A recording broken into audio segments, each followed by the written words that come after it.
Vi er i S-toget linje A mod Køge. Den 17-årige pige sidder her. Hun er beruset og sover tungt, da første forbrydelse bliver begået mod hende. Ret tidligt kommer den her gerningsmand ind i toget og kommer hen og ser på hende. Hun ligger og sover.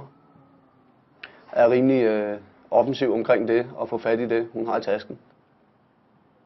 Så han er jo rimelig stålfast på, hvad han skal have.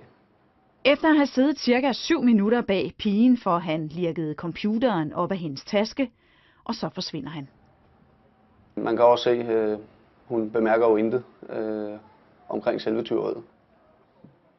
4,5 minutter senere kommer endnu en mand hen til pigen. Her der kan man se, at gerningsmanden tager kontakt til den forurettede pige. Da hun sådan vågner og kan sådan høre, hvad der bliver sagt, så er det sådan noget please sex hele tiden. Han begynder at beføle hende først i skridtet og derefter på brysterne. Han sidder under nær foran hende, ikke? Og prøver at presse et lem op mod hende på en eller anden måde. Ikke?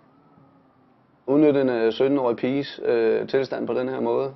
Godt nok har hun fået noget at drikke, og hun er træt.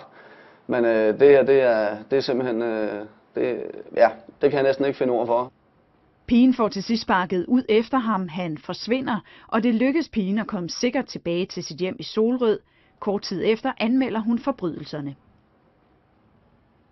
Politiet har nu brugt mere end en måned på at finde og identificere gerningsmændene, men tilbage står stadig de ubesvarede spørgsmål.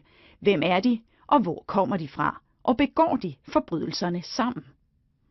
Det er tvivlsomt, om de kender hinanden, men dog bliver der lige viftet med en hånd. Så hvorvidt de kender hinanden, det ved vi altså ikke. Det kan vi ikke sige med sikkerhed i hvert fald.